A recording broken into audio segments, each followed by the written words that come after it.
Hey, what's going on, ladies and gentlemen? My name is Rayge, and we are back today with a quick tips and tricks guide for, not just starting Dark Dimension 7, but as well managing your resources, what my game plan has been from a day-to-day perspective. I've been getting questions across the board on, how I spend my gold, what am I purchasing from the store, as well as how I kind of designed the characters I've decided to go through Dark Dimension 7. So hopefully my thought process is able to share some insight, but at the same time, if you guys are looking at Dark Dimension 4, Dark Dimension 5, and Dark Dimension 6, hopefully this kind of mentality and methodology is something you can also apply, because going forward, I mean, at the end of the day, Dark Dimension is just very, very similar with each stage that they bring. More so just twisting that or adding that little bit of variation, but the exact mindset is always going to be applicable for how you're going to build up the roster and characters. So first and foremost, guys, in case you're not aware, the one thing I do want to point out, compare Dark Dimension 7 compared to the other Dark Dimensions, is the fact that Crimson materials is extremely hard to find right now. I mean, the only way you can get access to it is if you're looking on screen here by buying it directly with using gold. That's been my struggle, to be honest, because I've been having to balance gold spending on Crimson materials to build up characters for Dark Dimension 7, and obviously new characters like Spire Society and Alpha Flight needed for Spotlight raids. I'm trying to balance it too. I've been, as you can see on the bottom right, I was just upgrading my my North Star and Guardian T4s, but yeah, that's what I've been trying to do, but at the same time also be mindful of the store. Now I don't want to go too nitty gritty into the details of the store, because there's only one rule you should be following, and it's a hard and fast rule, which is you buy what you need, right? You need to determine at the end of the day what resources you're going to be needing for the said characters that you want to bring in. Now, you can do this from a short-term perspective, you can do it from a long-term perspective. Personally, I think there's more value if you do know what 70-80% of your characters are going to be like going into Dark Dimension 7. If you feel some pretty good confidence, there's some locks for sure, like the Mythic section. Obviously, the Legendary only has set characters. I think where there's going to be a lot of wiggle room is the Global and Cosmic, because the selection isn't great, but at the same time, there are definitely some better choices when you're going through it. But anyways, if you guys haven't already, I'll link it below too, but where I outline how to access the Dark Dimension Planner on MarvelStrikeForce.com website. In doing so, you're going to be able to populate the characters that you want to bring in the Dark Dimension. And that's kind of been my guideline, guys. So let me zoom out here and show you. This is representing about 90% of the characters I'm going to bringing into Dark Dimension 7. As you can see here, the Dark Dimension 7 planner does an amazing job of essentially just bringing to you a total materials required kind of outlook.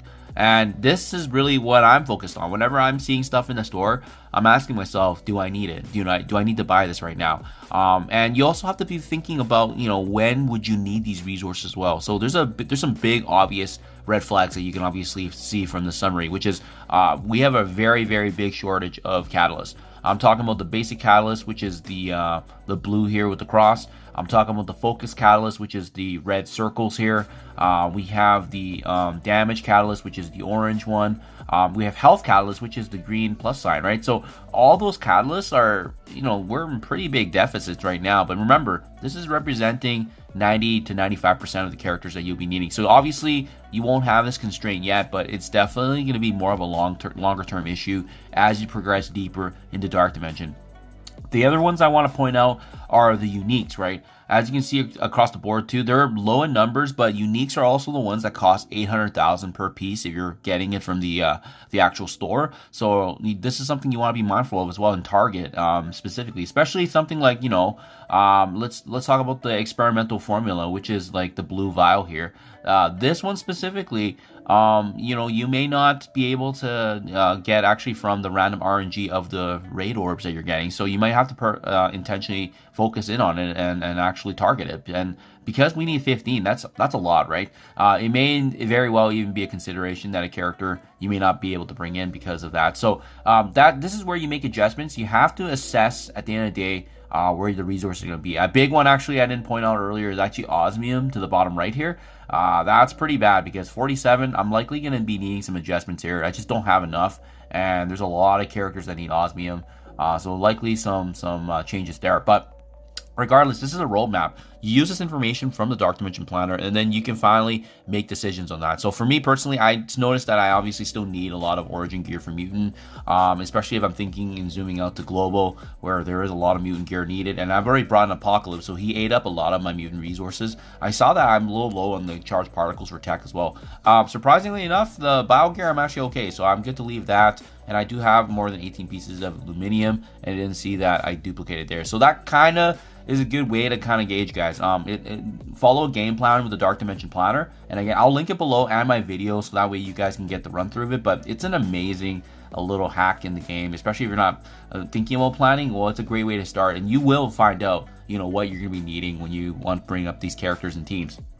Now, another big tip I want to bring out too is even if you're, you know, thinking future on and you're not close, always be thinking about the trait synergies that you'll be going through, because you never really want to be too trait heavy in a specific category, so that way your resources are going to be balanced out. For example, I made a video on my first attempt anyways on Dark Dimension 7 today, and you know, you can see here the one thing that's really cool about the starting team that I have, which is Apocalypse.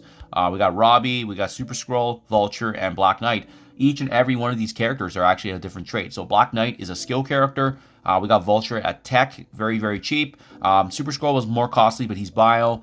We have Ghost Rider, which was decent here at Mystic. And then finally, Apocalypse, also mutant gear, but quite expensive, with both Skrull and Apocalypse being top in the meta and obviously being more costly. But they're well worth it if you guys are thinking about the long term and the value they already currently have in other game modes.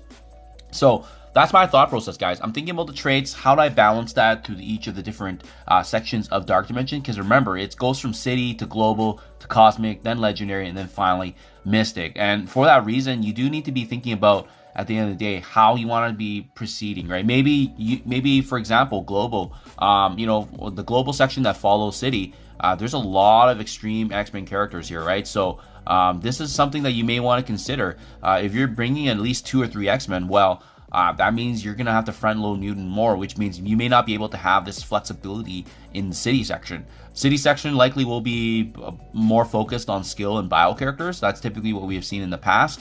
That's why bringing in Vulture, a tech character, was really nice, because he kind of shaves off a little there. But that's the mindset, guys. It's having the proper planning, thinking about which traits are going into which category with you, and then finally populating that into Dark Dimension, the planner itself, and then that is going to help you make decisions on the store. To be honest, everything is just terrible value anyway, so you're not going to go wrong with buying anything with Crimson Gear. It's more so, at the end of the day, what's going to help you with the most right now in your roster, given where it's currently at and what you need to put those characters. And finally, guys, my big piece of advice for you folks: once you actually have built up the resources, don't level them up just yet. As in, you can bring them to level 100, you can attach some of the TO pieces like I've done here with Peter B. Parker. Still not sure if I'm bringing him in, but my point is this, right? Don't equip the Crimson Gear just yet until you're 100% sure and you're able to start a section, because with the ever-changing meta, you just never know, especially if your time horizon is 2 to 3 months from now. There's a lot of good characters and teams that can come out, and you could be making a big mistake investing in a character that could be potentially dated, and especially if there's a meta-changing tune that's coming into the game. So something to be mindful of. That's been my mindset anyways. When I saw that I could start immediately here with the 5 characters, I geared them up and I started right away. That was my game plan, and we just stuck right through it, and that's how we've been able to now work our way and make some progress. So hopefully this helps you guys out. Let me know what you think in comments below. Hopefully this was able to give you some insight for lower levels of Dark Dimension as well, if it was not applicable for Dark Dimension 7. Thank you for your time as always, and I'll catch you guys in the next one.